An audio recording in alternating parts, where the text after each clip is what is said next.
Otro himno, hermanos. 2:14, hermanos. 2:14.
Señor. 120, por favor.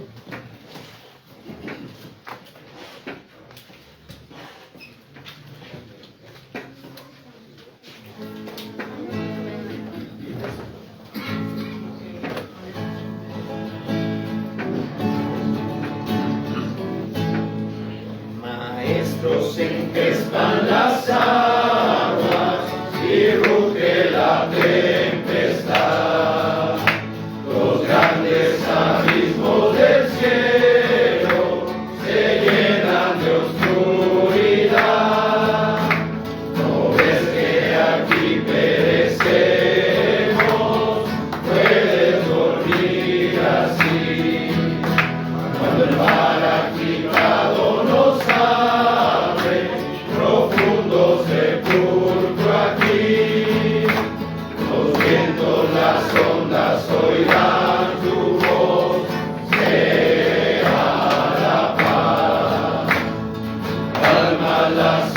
olas del negro mar, las luchas del alma las hace cesar, y así la barquilla va el Señor, hundirse no puede en el mar traidor.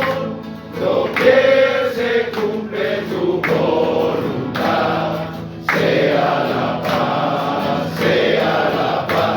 tu voz resuena en la inmensidad, sea la paz. Maestro, mi ser angustiado, te busca con ansiedad, de mi alma en los santos profundos, se libra cual tempestad, pasa el pecado a torrentes sobre mi frágil ser, y perezco maestro, oh quiéreme socorrer, los vientos, las ondas oirán tu voz, sea la paz, calma las iras del negro mar, las luchas del alma las hace cesar, y así la barquilla va el Señor, hundirse no puede en el mar traidor. Doquier se cumple tu voluntad, sea la paz, tu voz resuena en la inmensidad, sea la paz. Maestro, pasó la tormenta, los vientos no rugen ya, y sobre el cristal de las aguas el sol resplandecerá.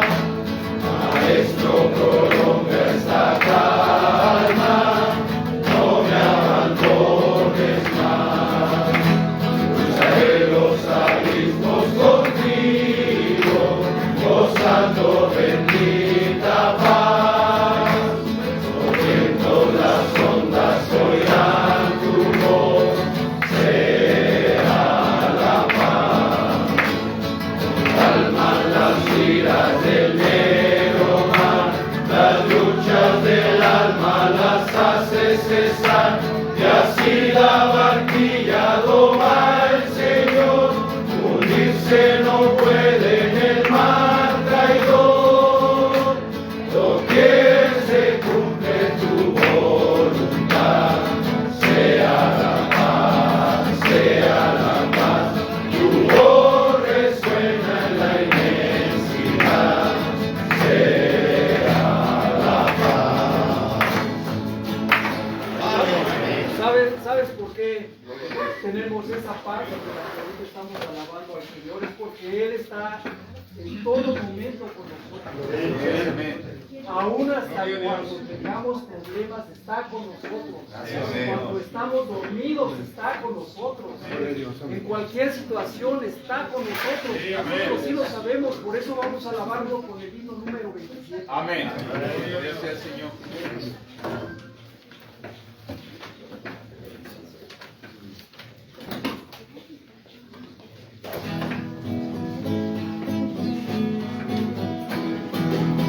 Por la mañana yo digo mi alabanza, a Dios que ha sido y es mi única esperanza.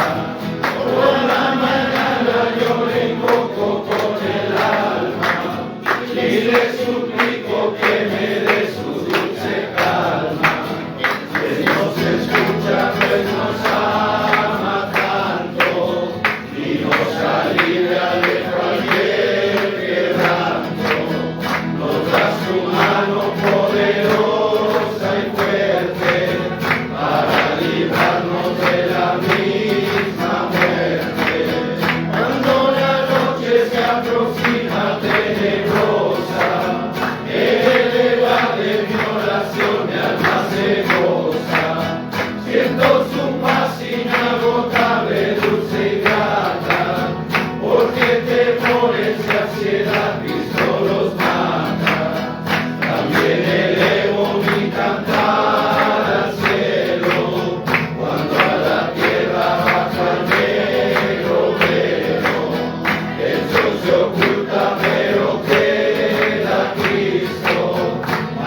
Estoy en Cristo.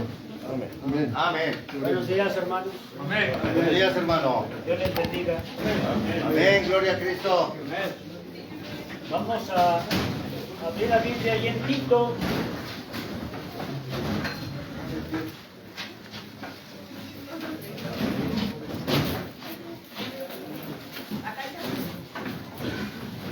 Tito capítulo 1.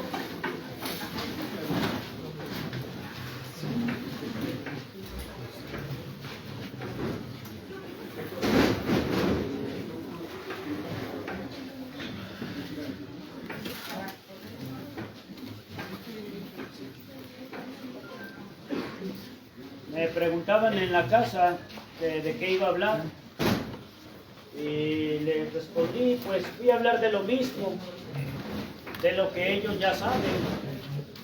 La verdad es que no hay nada nuevo debajo del cielo.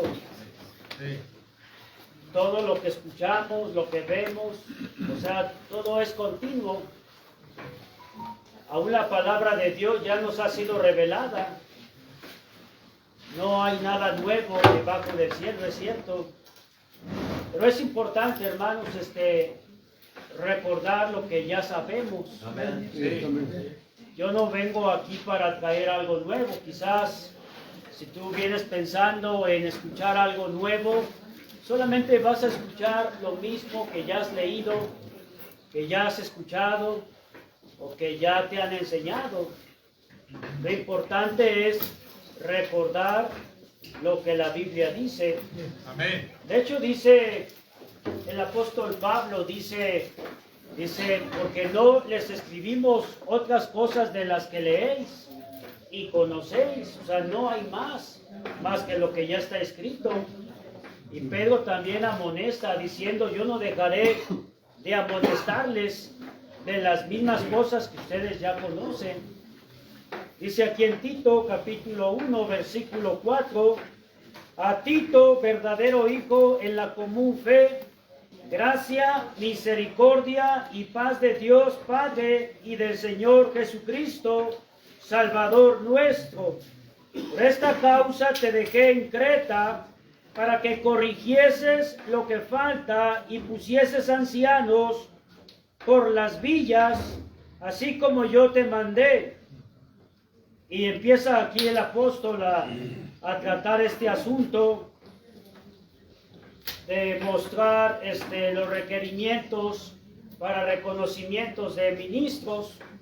Pero pienso en este pasaje que dice Pablo, por esta causa te dejé en Creta, para que corrigieses lo que falta.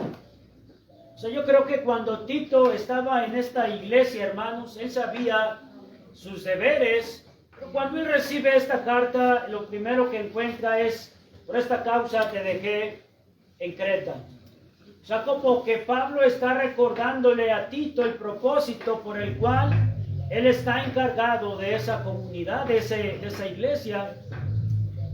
Y eso me hizo pensar en algunas cosas, en lo importante que es recordar el propósito por el cual Dios nos llamó.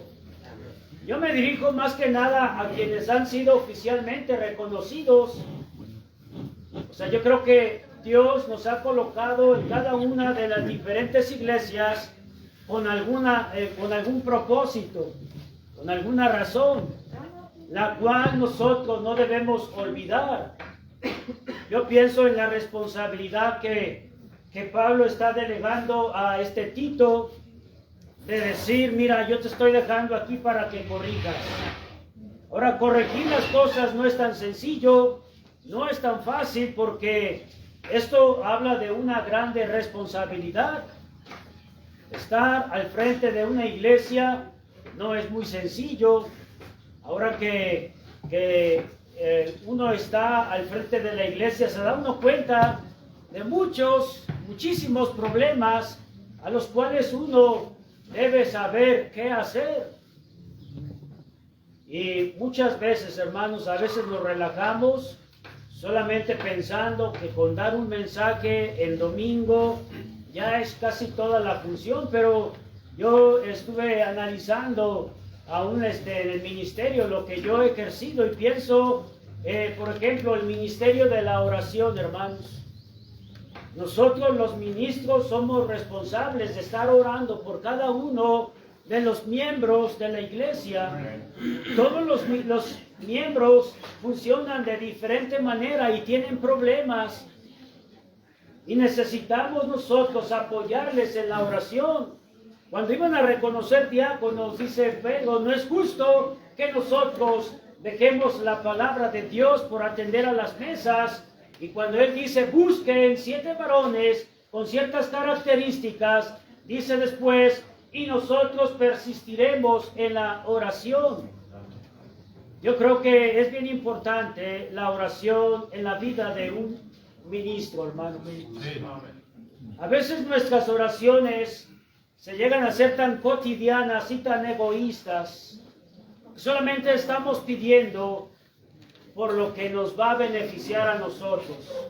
Y muchas de las necesidades que tienen las mismas ovejas, a veces ni siquiera recordamos sus necesidades o sus problemas. Pero el deber de cada ministro, hermanos, es estar en oración. Ese es nuestro trabajo, hermanos.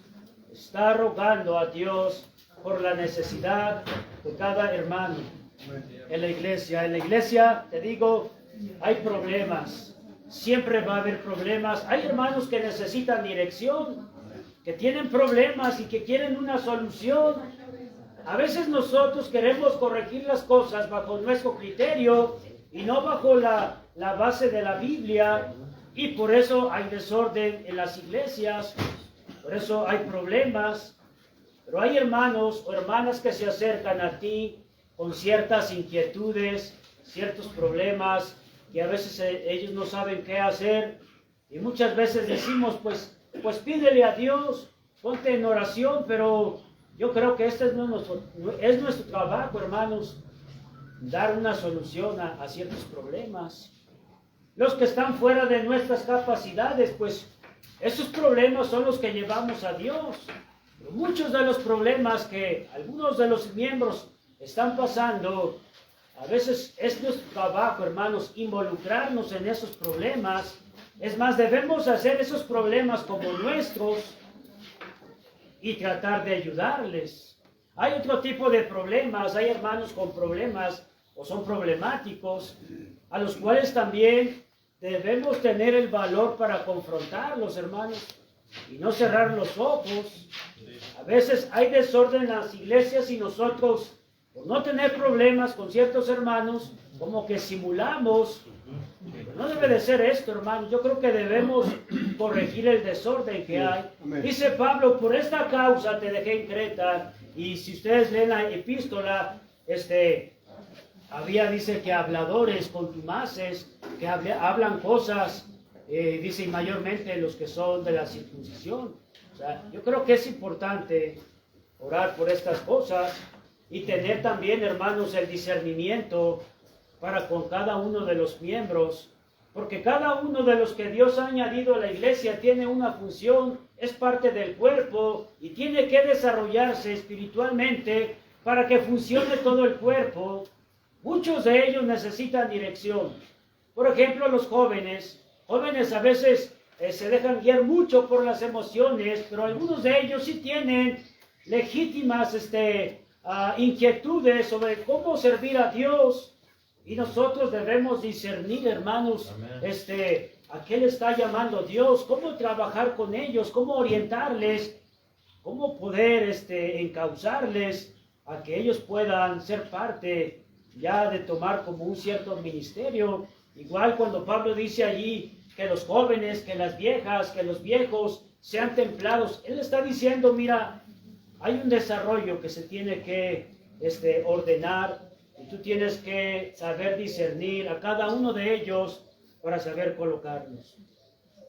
El problema es que a veces estamos dejando pasar muchas cosas. Muchos de nuestros congregantes no tienen dirección, no tienen visión, es más, no tienen deseos de servir, porque no saben a qué llegaron a la iglesia. Solamente algunos saben que son salvos, y que deben de reunirse, pero no saben qué más hacer, hermanos. Yo creo que cada uno de los miembros tiene diferentes capacidades y que pueden ser muy útiles si tan solo tú los puedes encauzar en cada una de las áreas de las iglesias para que funcione.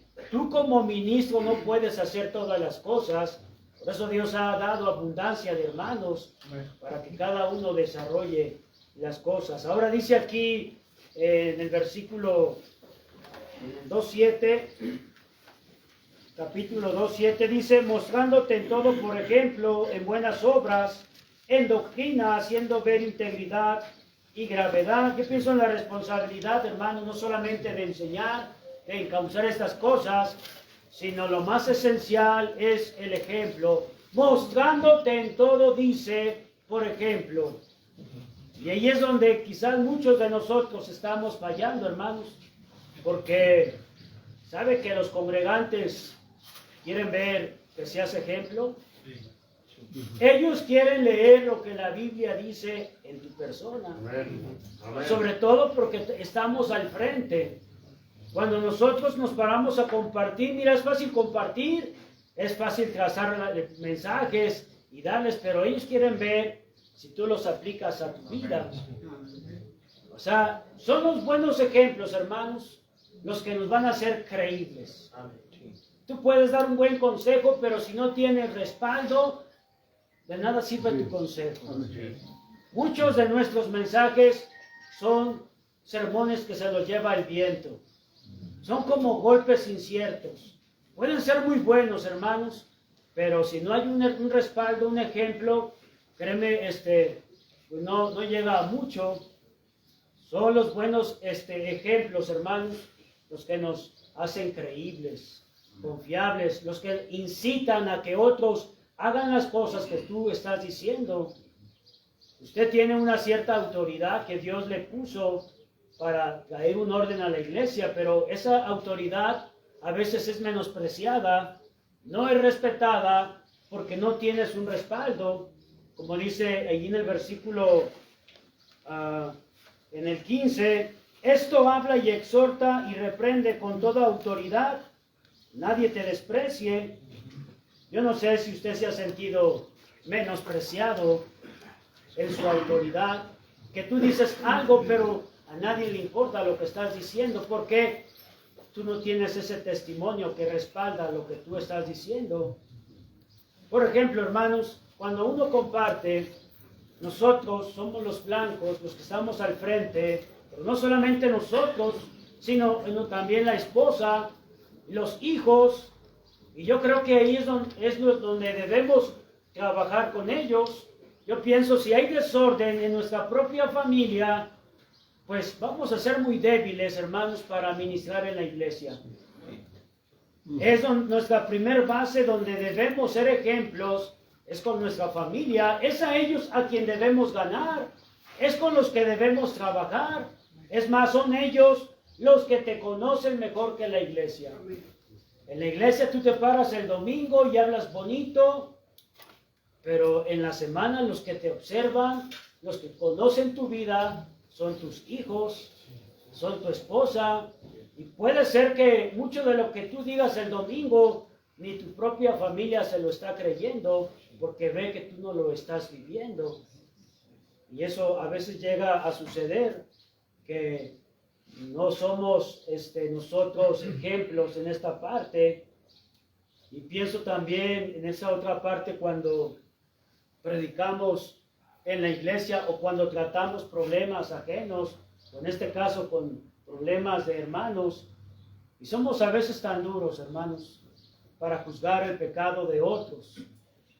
A veces somos tan duros para juzgar la vida de otros, pero somos tan suaves cuando se trata de nuestra familia. O sea, si uno de nuestros hijos tiene problemas, o está haciendo problemas, causando problemas, somos muy dóciles para tratar con ellos, pero cuando se trata de algún hermano, mira, a veces somos muy duros.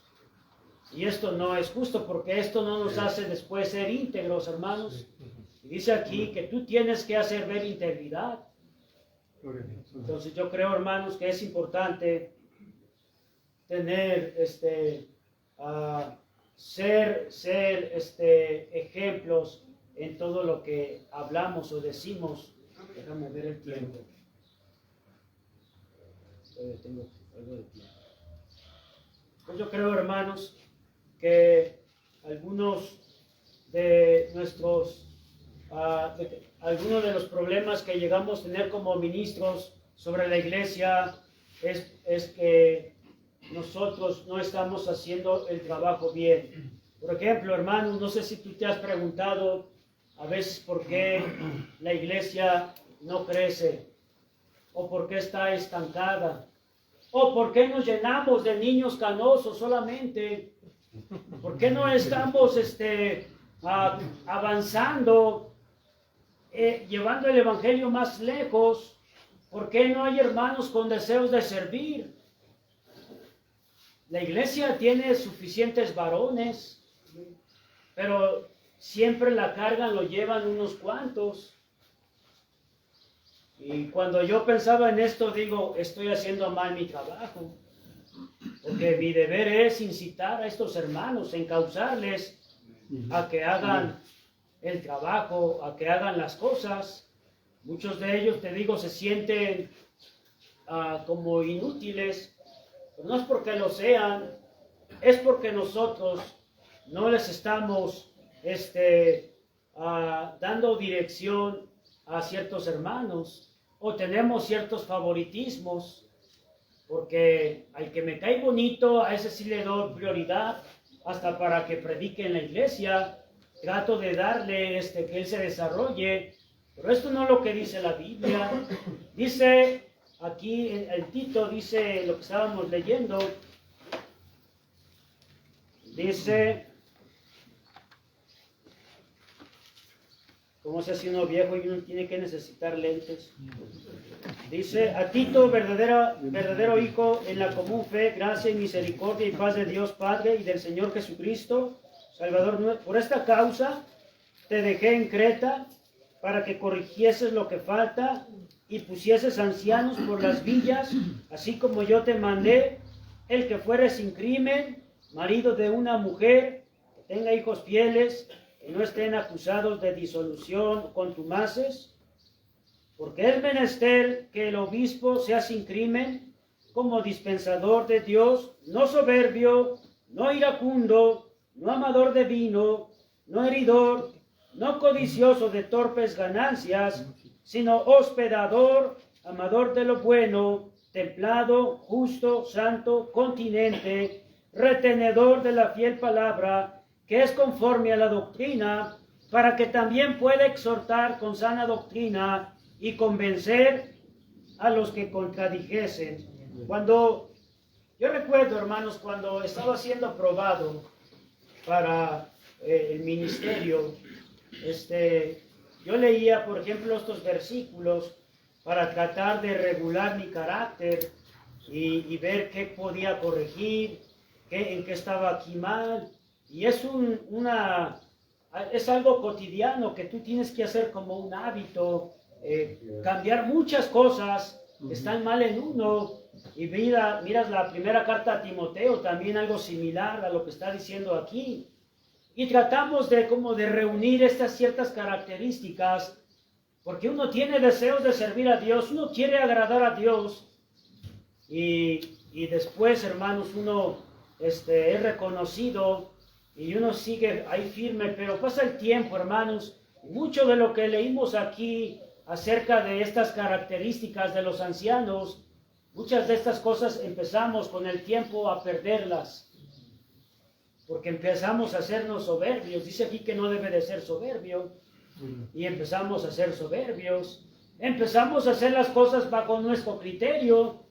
Hay muchas cosas que hemos perdido, hermanos, como que parece que ya lo tenemos todo controlado, y se empieza a perder el orden. Nosotros mismos rompemos el orden que Dios ha establecido, y eso genera más desorden porque repercute en la vida de los demás congregantes.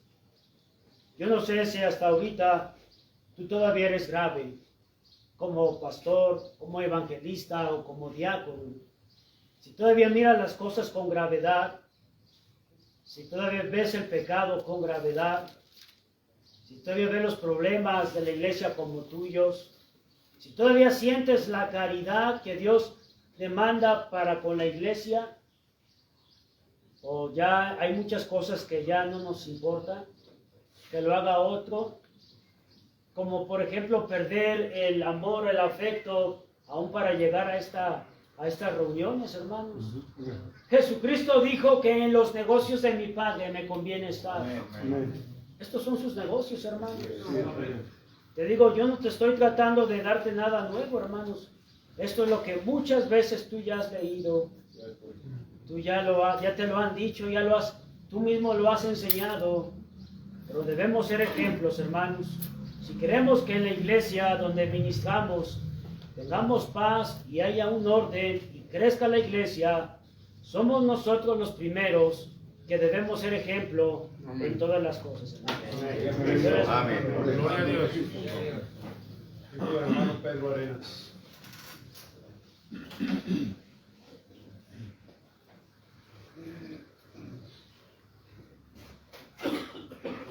Buenos días, hermanos. Amén. Nuevamente es un gusto tenerlos acá y saludarlos. Y bueno, hoy quiero invitarlos a que reflexionemos un poco sobre los cambios y los tiempos que nos tocan vivir. El mundo cambia, hermanos, todo cambia y cambia constantemente. Todo el tiempo está cambiando. Y no sé si estén de acuerdo conmigo, pero los cambios son cada vez más rápidos. Quisiera que me ayuden a pensar cada uno de ustedes cómo era la vida en los años 80 y 90 cuando se fundaron estas iglesias y hagan un recorrido, ¿no?, a través de los 80, 90, el 2000, el posterior, la pandemia y posterior a la pandemia. Y que pensemos en este recorrido que estamos haciendo, pues cómo era nuestro entorno, cómo eran nuestras ciudades, cómo era la tecnología a lo largo de ese tiempo, las personas con las que tratábamos, la música, la moda, las costumbres, las familias, los jóvenes, el entretenimiento, la moral, los valores. Piénsalo, hermano. Son muchos cambios que han venido sucediendo y han cambiado nuestro entorno. Nuestro entorno hoy no es igual al de 85, 88, 96, etcétera, ¿no? Ha venido cambiando. La gente es diferente, piensa diferente, tiene intereses diferentes, y esa gente es a la que le hablamos, hermano. Y son muchos cambios, y todos los vemos y todos los vivimos, porque pues, somos parte de este mundo. Y no sé si te pase a ti, o lo veas así como yo lo veo, pero a veces yo siento que la iglesia está en una especie de burbuja. O sea que el mundo está cambiando, pero que internamente nosotros, cuando vamos a la reunión, como que nos metemos a esa burbuja y nos olvidamos de esos cambios que están sucediendo a nuestro alrededor. No sé si solamente yo lo veo, o si solamente yo lo percibo, pero pienso que algo de eso nos pasa. ¿Por qué lo digo? Porque, mira, nosotros vemos lo que pasa a nuestro alrededor, pero de esas cosas que impactan a nuestra sociedad, hablamos poco en la iglesia. Hablamos poco de ellas cuando estamos de verdad viendo lo que sucede. Y si hablamos poco y no profundizamos. Y casi así como de reojo las vamos viendo pasar, ¿no? O sea, vemos las redes sociales, sí hablamos un poquito, pero no profundizamos. Vemos la inteligencia artificial ahora, pero nadie nos metemos a enterarnos más de eso para proyectar esos cambios, cómo van a afectar nuestras vidas y cómo van a afectar la vida de la iglesia.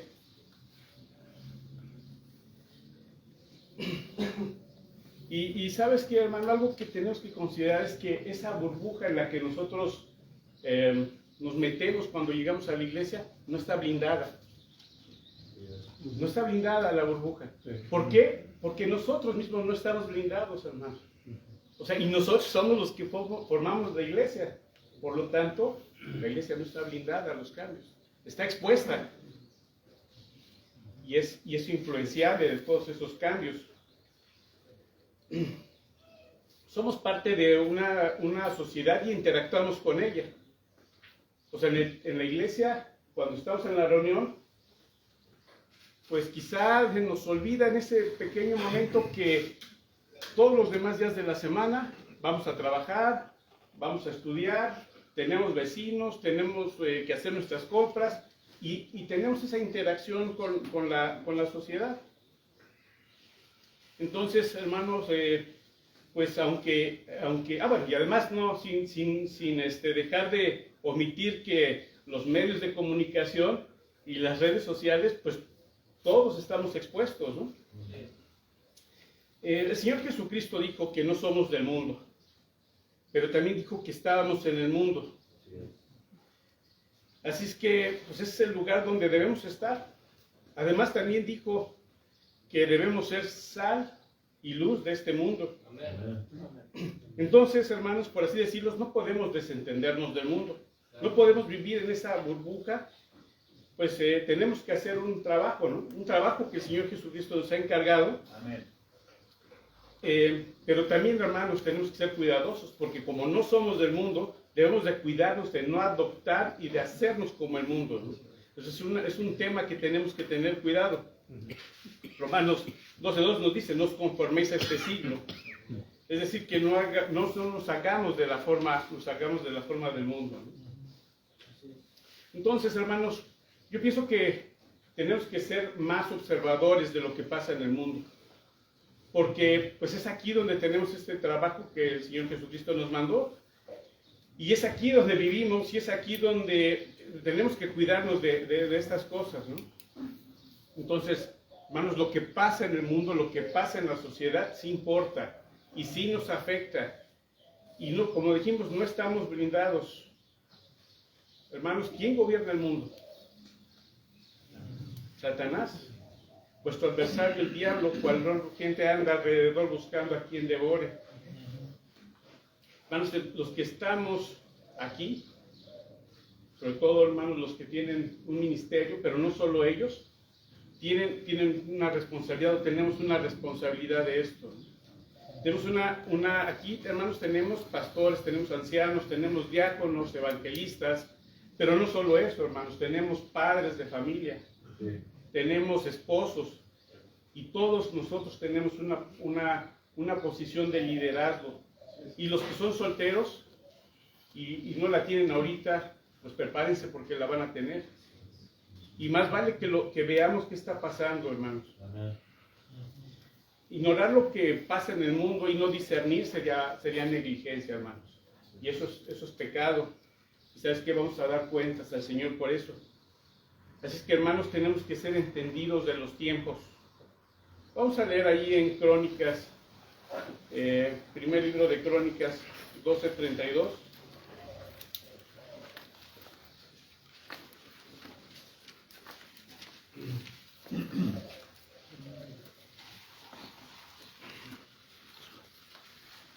Amén.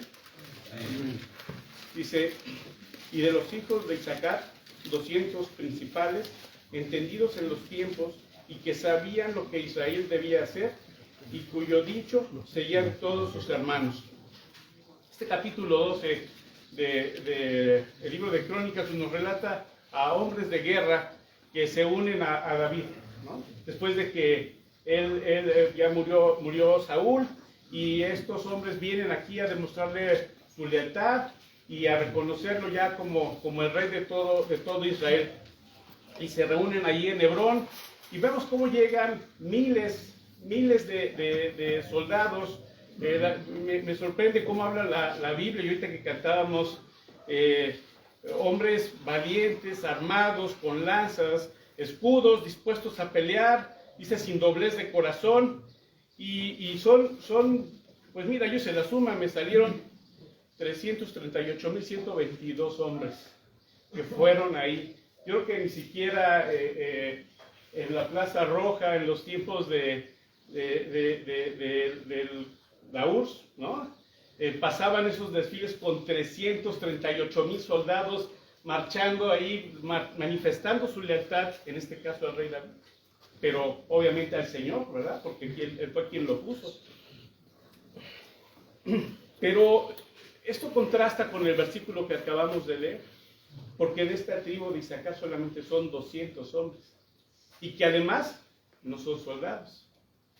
No son soldados, dice que o sea, que todos eran hombres de guerra, pero estos no son soldados, son principales, o sea, son jefes, son gente que tiene un cargo importante ahí, y que a diferencia de las cualidades que acabamos de mencionar, aquí nos dice que son entendidos en los tiempos, y que sabían lo que Israel debía hacer. Qué importante, hermanos, saber esto. O sea, puedes poner en la balanza los 338,000 contra 200, y estos 200, o sea, el peso específico que pueden tener, porque hombres entendidos de los tiempos y sabían lo que Israel debía hacer. Y luego dice que estas personas no solamente, bueno, este tipo de personas son de esas personas que cuando hablan, todos oyen. Son de esas personas que tienen algo importante que decir. Y que además, hermanos, como nos decía ahorita el hermano Juan, pues eran personas que debían seguir a sus hermanos, ¿no? O sea, les hacían caso, eran hombres que tenían la responsabilidad y el reconocimiento del pueblo, de todos sus hermanos.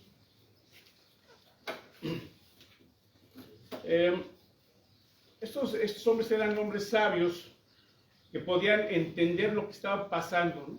Justo como estamos hablando, lo que estaba pasando en su entorno, y ellos podían discernir esas cosas y dar consejo al pueblo.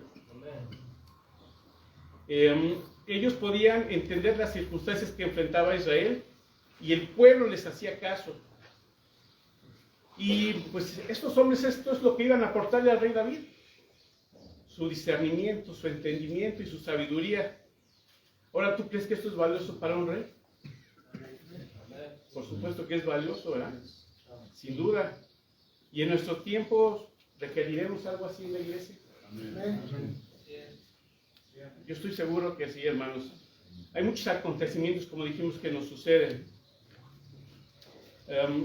Y necesitamos nosotros, hermanos, sí tomarnos un tiempo para entender lo que está pasando en nuestro entorno, para entender esos cambios y proyectar eso que hoy está pasando, cómo puede afectar la vida nuestra, de nuestra familia, de la iglesia.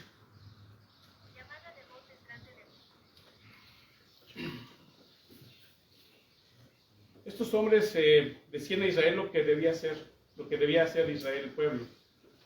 Yo creo que nosotros tenemos también que asumir esa responsabilidad, discernir y guiar a nuestra familia, a nuestro entorno y a la iglesia, sobre todo los hermanos que tienen aquí un liderazgo en la iglesia.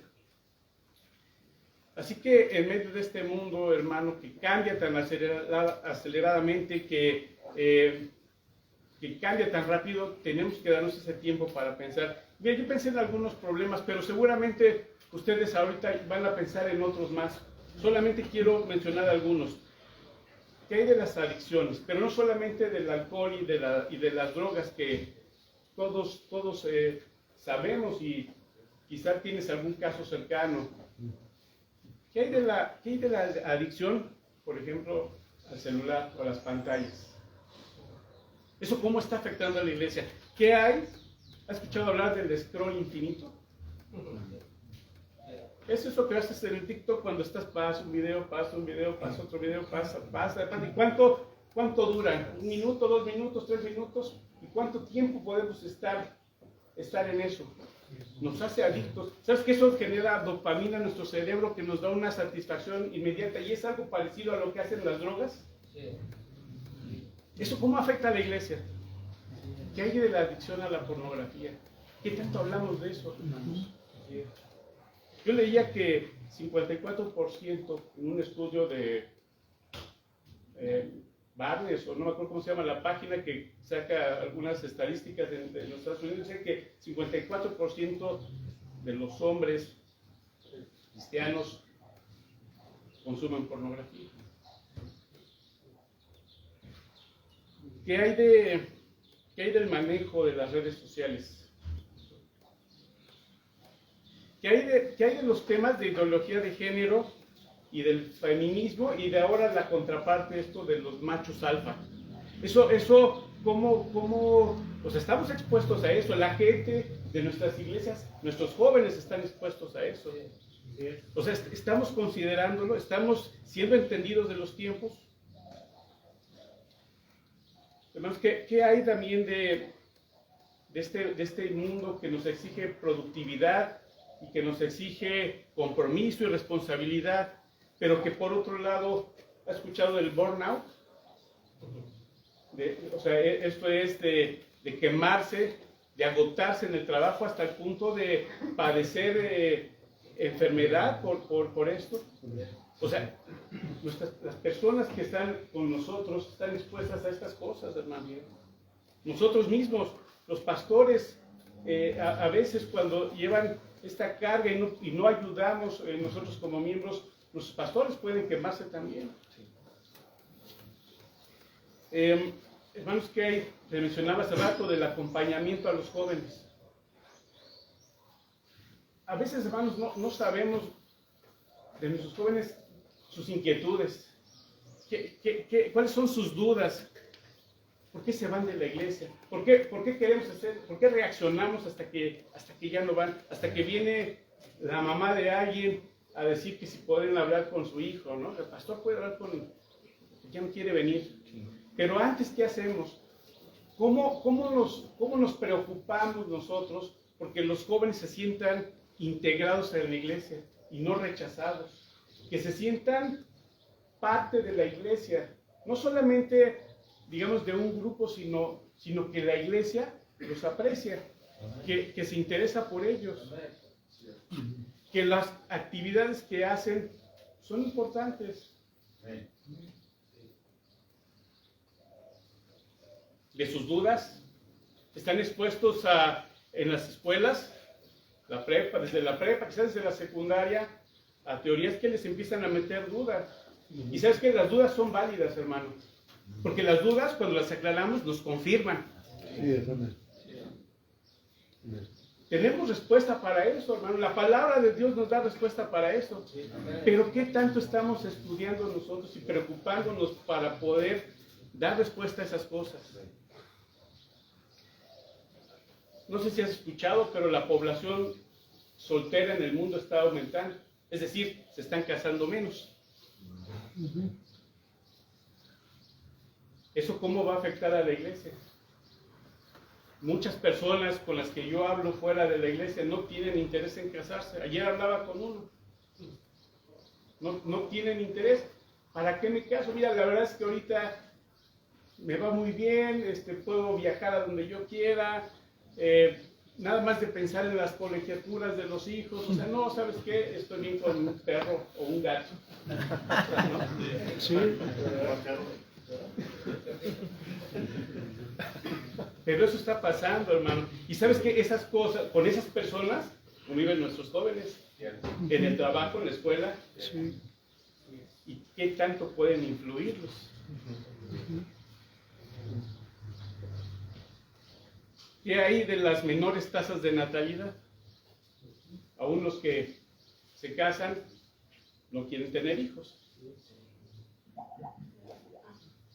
Como te decía hace rato, la inteligencia artificial. O sea, ¿sabes que puedes pedirle a la inteligencia artificial que te haga un sermón? Sí, te lo puede hacer.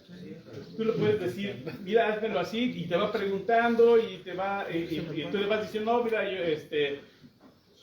calvinista, arminiano, como quieras, a la medida, casi a la carta, hermano. Se lo pueden preparar.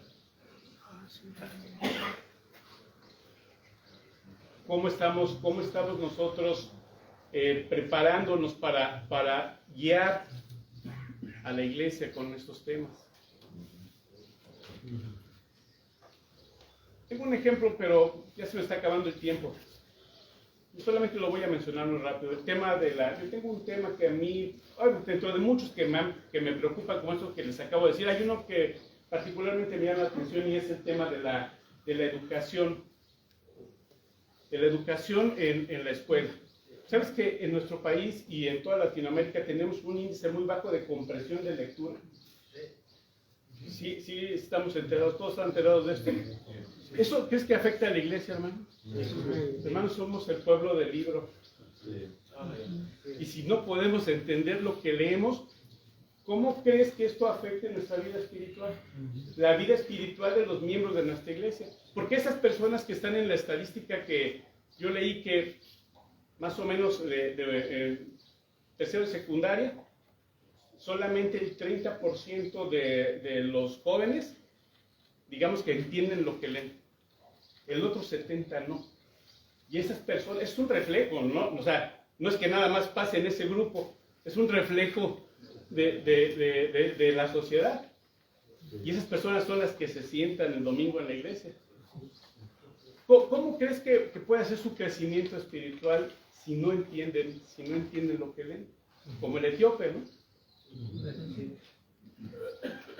Creo que como iglesia deberíamos de hacer algo, ¿no? Quizá talleres de lectura, donde se promueva que las personas, o sea, entrenar para que, a ver, ¿por qué no expones lo que leíste? Cuéntanos qué leíste, qué entendiste de esto. Porque si no empezamos por ahí, hermanos, ¿tú crees que la palabra de Dios va a hacer algo en cada uno de nosotros?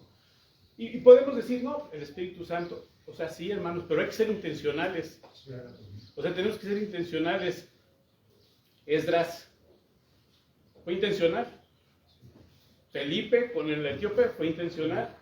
Y si pensamos, hermanos, en la historia de la iglesia, los reformadores tradujeron la Biblia a los idiomas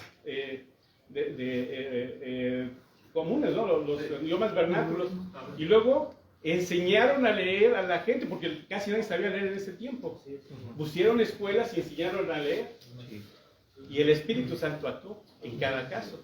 O sea, siendo intencionales. No va a pasar si nosotros quedamos sentados y ignoramos estos temas, no va a pasar nada, hermano. No va a pasar nada. Tenemos que ser intencionales. Hermanos, para concluir, 200 de los principales de las tribus de Israel eran entendidos en los señales de los tiempos. Ellos sirvieron a su rey, al rey David, para tomar decisiones y tomar acciones y para guiar al pueblo.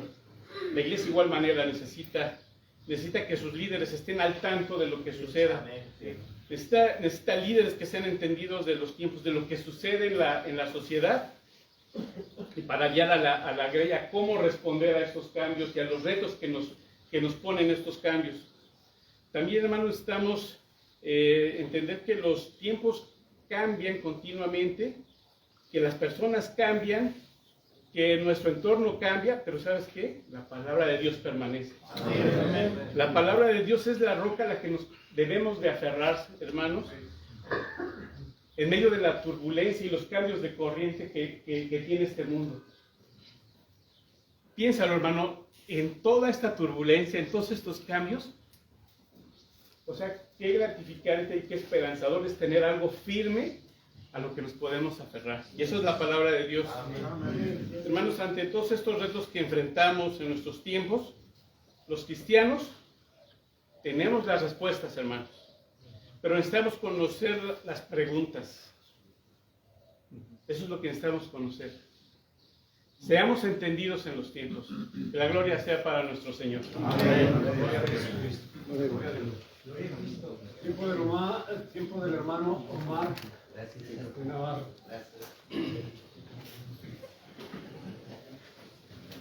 Dios les bendiga, hermanos.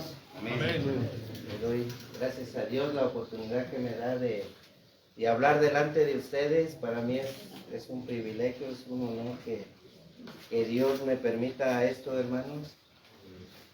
Vamos a Segunda de Reyes. ¿Ya está corriendo el tiempo, hermano? Ya, desde hace 5 minutos.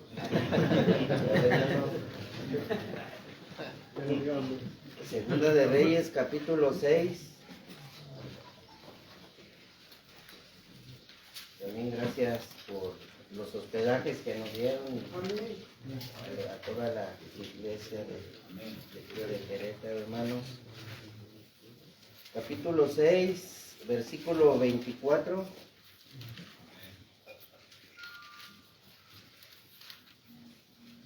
Después de esto aconteció que Ben-Hadad, rey de Siria, juntó todo su ejército y subió y puso cerco a Samaria. Y hubo grande hambre en Samaria, teniendo ellos cerco sobre ella, tanto que la cabeza de un asno era vendida por 80 piezas de plata, y la cuarta de un cabo de estiércol de palomas por 5 piezas de plata. Capítulo 7, versículo 3. Y había 4 hombres leprosos a la entrada de la puerta, los cuales dijeron el uno al otro: ¿para qué nos estamos aquí hasta que muramos? Si tratáremos de entrar en la ciudad, por el hambre que hay en la ciudad moriremos en ella, y si nos quedamos aquí también moriremos. Vamos pues ahora y pasémonos al ejército de los siros. Si ellos nos dieren la vida, viviremos, y si nos dieren la muerte, moriremos. Levantáronse pues en el principio de la noche para irse al campo de los siros, y llegando a las primeras estancias de los siros, no había allí hombre, porque el Señor había hecho que en el campo de los siros se oyese estruendos de carros, ruido de caballos y estrépito de grande ejército. Y dijéronse los unos a los otros: he aquí el rey de Israel ha pagado contra nosotros a los reyes de los heteos y a los reyes de los egipcios, para que vengan contra nosotros. Y así se habían levantado y huido al principio de la noche, dejando sus tiendas, sus caballos, sus asnos y el campo como se estaba. Y habían huido por salvar las vidas. Y como los leprosos llegaron a las primeras estancias, entraron en una tienda y comieron y bebieron y tomaron de ahí plata y oro y vestido, y fueron y escondiéronlo, y vueltos entraron en otra tienda y de allí también tomaron y fueron y escondieron. Y dijéronse el uno al otro: no hacemos bien, hoy es día de buena nueva, y nosotros callamos. Si esperamos hasta la luz de la mañana, nos alcanzará la maldad. Vamos pues ahora, entremos y demos la nueva en casa del rey. Y vinieron y dieron voces a los guardas de la puerta de la ciudad, y declaráronles diciendo: nosotros fuimos al campo de los siros, y aquí que no había allí hombre ni voz de hombre, sino caballos atados, asnos también atados, y el campo como se estaba. Versículo 14. Tomaron pues 2 caballos de un carro, y envió el rey tras el campo de los siros, diciendo: id y ved. Y ellos fueron y siguiéronlos hasta el Jordán, y he aquí todo el camino estaba lleno de vestidos y enseres que los siros habían arrojado con la premura. Y volvieron los mensajeros e hicieronlo saber al rey. Entonces el pueblo salió y saquearon el campo de los siros, y fue vendido 1 seah de flor de harina por 1 siclo, y 2 seah de cebada por 1 siclo, conforme a la palabra de Jehová. Y tuve que leer así el contexto, hermanos, para lo que quiero decirles. Aquí yo quiero espiritualizar este pasaje como los siros, como la maldad del mundo, y la ciudad de Samaria como el mundo pues también. Y estos leprosos estaban perdidos, como lo está el inconverso, que no tiene ninguna esperanza, aunque en sus creencias piensen que sí. Sabemos nosotros por el conocimiento de la Escritura que no tienen ninguna esperanza de vida eterna con el Señor en el cielo, si no se convierten, si no creen, si no son salvos. Entonces estos leprosos de su propia boca dijeron: estamos perdidos, si entramos a la ciudad nos vamos a morir de hambre, y si vamos con los hijos puede ser que nos maten o o nos den algo de comer o no sé, pero todos, de la forma que sea, estamos perdidos. Y así está el mundo, hermanos, del inconverso perdido. Pero dice el pasaje que fueron y el Señor ya había hecho una obra ahí con los ciros, porque llegaron y no había nadie. ¿Sabe? Nuestro Señor en la cruz hizo una obra para que nosotros pudiéramos obtener la salvación, para que el mundo pudiera tener la oportunidad de ser salvo, para que el mundo pudiera tener la oportunidad de entrar al reino de Dios, porque el pecado nos condena a todos, pero el Señor en esa obra que hizo en la cruz nos abrió el camino, hermanos. Los ciros llegaron, los leprosos llegaron con los ciros y no había nadie que les estorbara.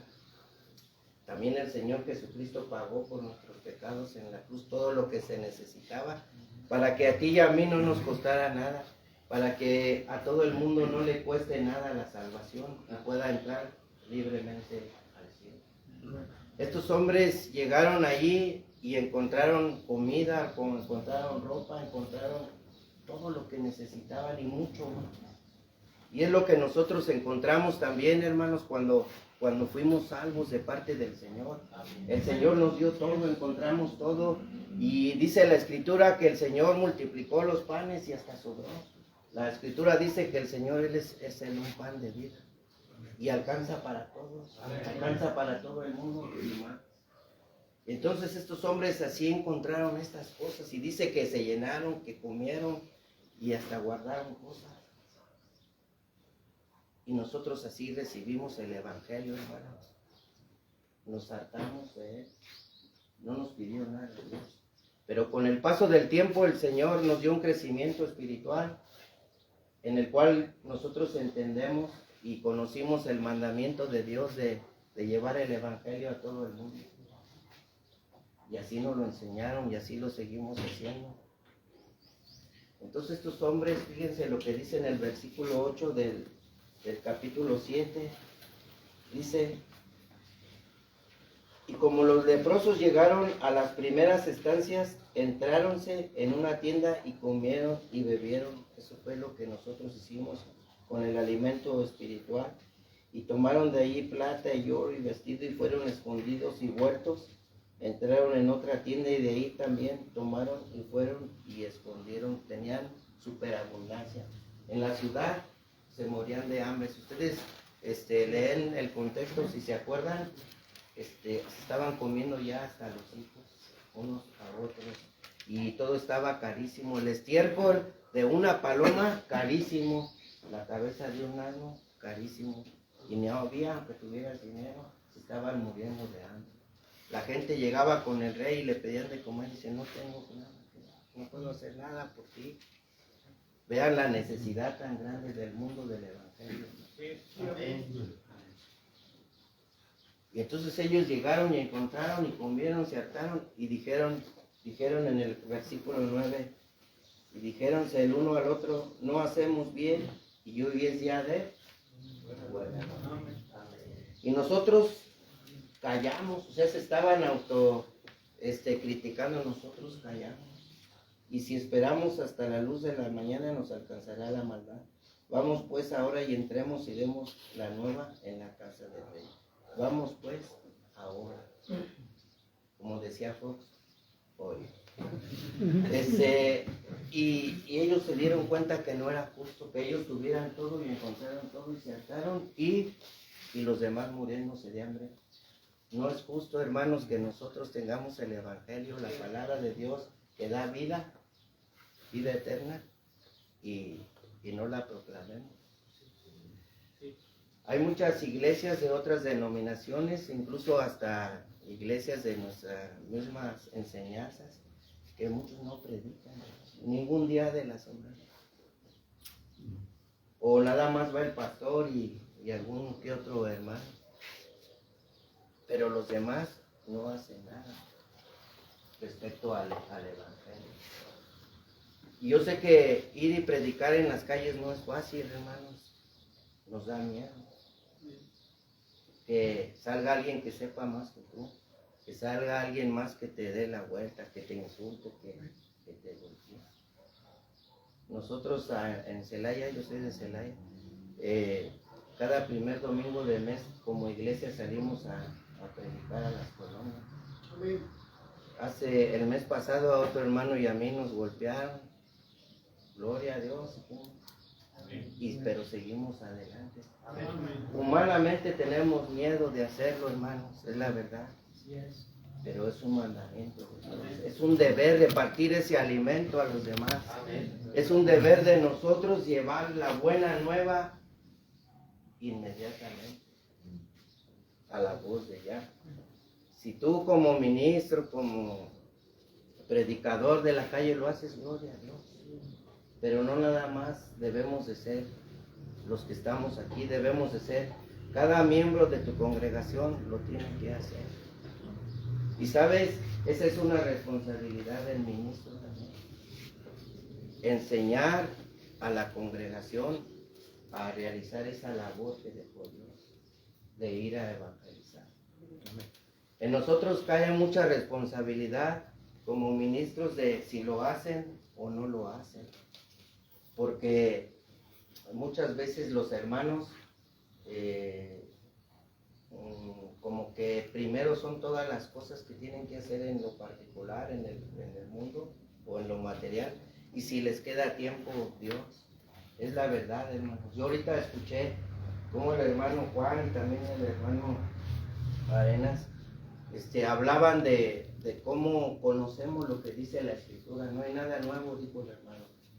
Sí lo conocemos, lo predicamos. A mí me bendijo mucho ayer lo que habló Isaac. Pero ¿en qué momento lo voy a poner por obra en mí? Y luego ¿en qué momento lo voy a poner para que los demás de mi congregación sigan ese consejo de Dios? Y dice aquí la Escritura, ahora. Porque también la Escritura nos enseña que nuestra vida es como un vapor. Para nosotros decimos, mañana, después, en la semana que viene, ahora sí me voy a animar, voy a acomodar las cosas que me estorban para ir a predicar, ahora sí voy a agarrar un día de la semana, y siempre andamos poniendo justificaciones. Sí. Y la gente se está muriendo, y la gente se está condenando. Nosotros no damos la salvación, la da el Señor, pero nosotros es nuestro deber ir decir y hablar del Evangelio, y el Señor hace la obra. Entonces, nos la llevamos así, hermanos, y pasa el tiempo y no se hace, y no van, y la iglesia tampoco reacciona. Yo conozco hermanos que dicen, yo ya estoy viejo, yo ya no voy a ir a predicar, yo ya hice lo que tenía que hacer, ya me siento satisfecho con lo que hice. No es cierto, hermano. Yo veo dos ejemplos en la Biblia que me hacen reflexionar en esto. Uno es cuando el profeta Elías, cuando matan a todos los profetas y dice que nada más queda él y se queda en el árbol a dormir. Y le pide al Señor que ya se lo lleve.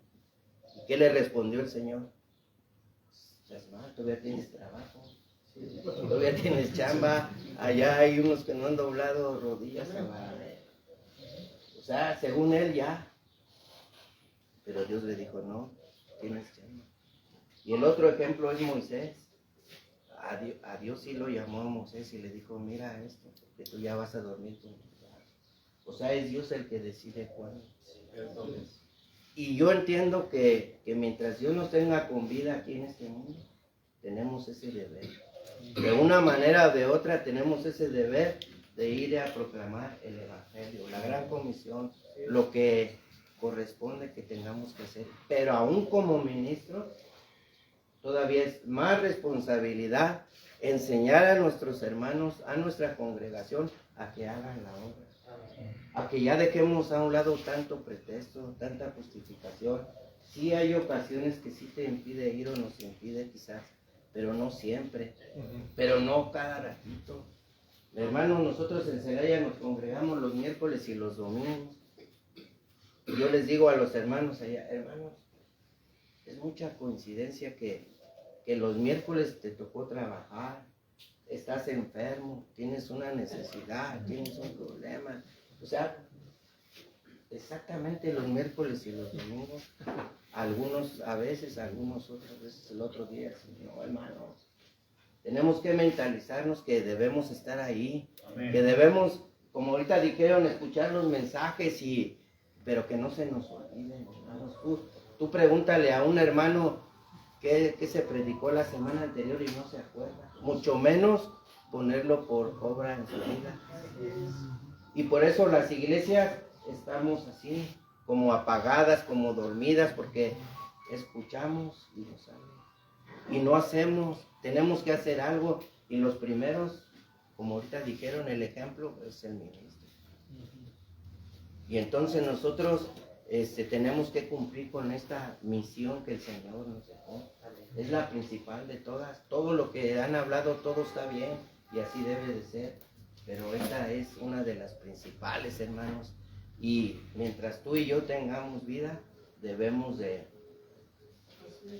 hacer la obra, de invitar, de motivar a los demás a que la hagan, hermano. Pero mucho depende de nosotros, los que estamos al frente de las iglesias. Porque si yo soy el primero que no voy y pongo justificaciones, estoy mal.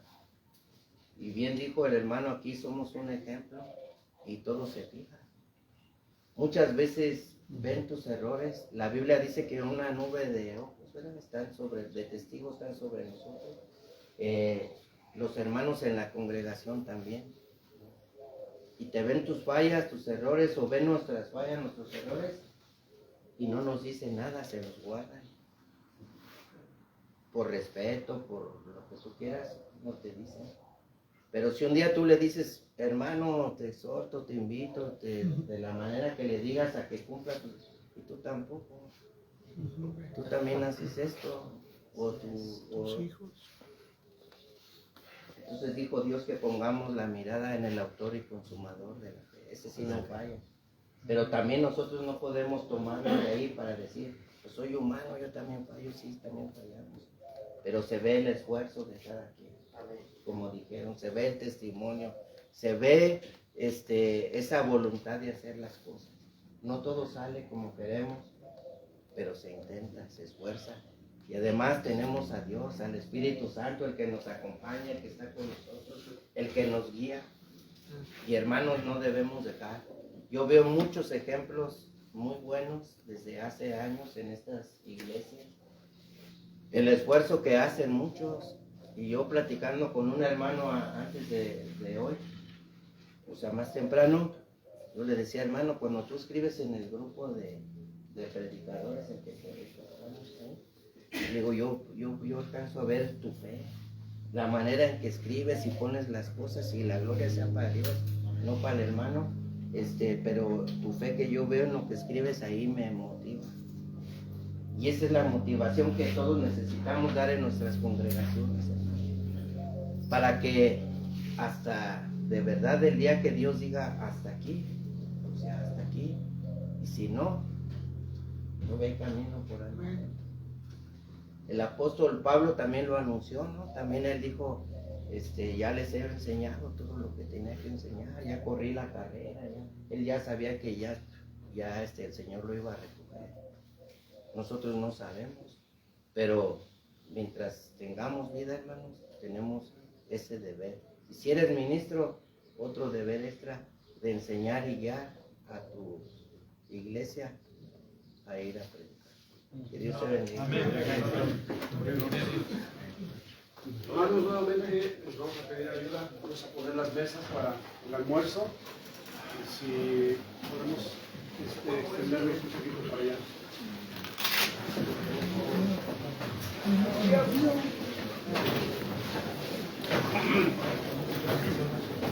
Dicen que nunca, que yo no perdón, por eso estoy viendo la parte más grande.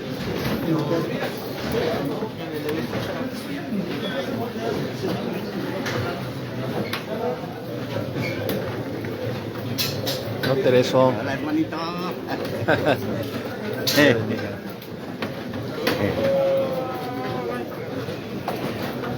Hermano. Rodri. Entonces dígame. Mis